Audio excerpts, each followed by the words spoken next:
You see, if you are taking decisions, for some of us, when we are taking decisions, we see projections. I can go to invest. Like now, I'm investing in education. I have a reason. It is one way you can build a society. And I can know the projections of the future. Already I know more than 50% of Ugandans are between 14 years. But 10 years from now, they'll all be producing. But now, yes, because 10 years they'll be 24 years and they are all looking for their first kid. So meaning that 10 years from now, 10 to 15 years from now, my investment will make more money due to the projection. Because most Ugandans are below 14 years, as I talk of now.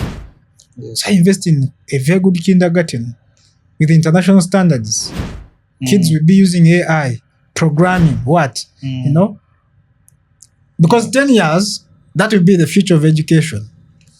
So if I'm setting up my systems now, they are just projecting 10 years to ensure that they can hold the future of then. Now, I cannot do things for today. But Ugandans, they don't want to read.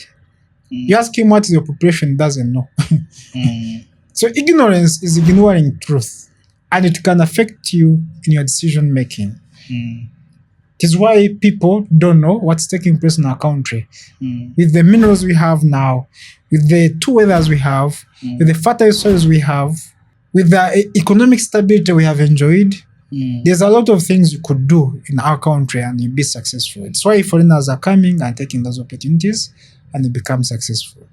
For how long have you taken to be to that point where you are now? It has taken 10 years. 10 years. But the first 5 years was massive study, understanding how economies work. You know, most of us Ugandans are so impatient because if you talk of 10 years, a normal Ugandan will tell you, money in that you know, we tend to want things that, you know, if I start a business, in 1 year I want to be making profits. Not even a year. Yes. A year, it is 1 month. Even a month, we see it as something very big. You know, Ugandans. Yes. Me, if I start my business today, tomorrow I want to get profits. You know? So how have you managed? You know, that is a skill of being patient. How did you get to that point of being patient? You see, when you have information, you tend to live by projections. There are times I usually tell you that in our businesses now we are going to have an overflow. Let's prepare. It's because of the power of information you have. And I tell you that now they are going to read the budget.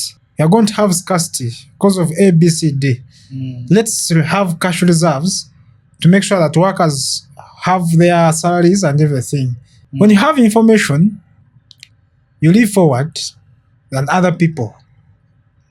10 years ago, I'd project and know that in 2025, that's 2015, for it to survive, you must be understanding digital information, marketing, and innovation.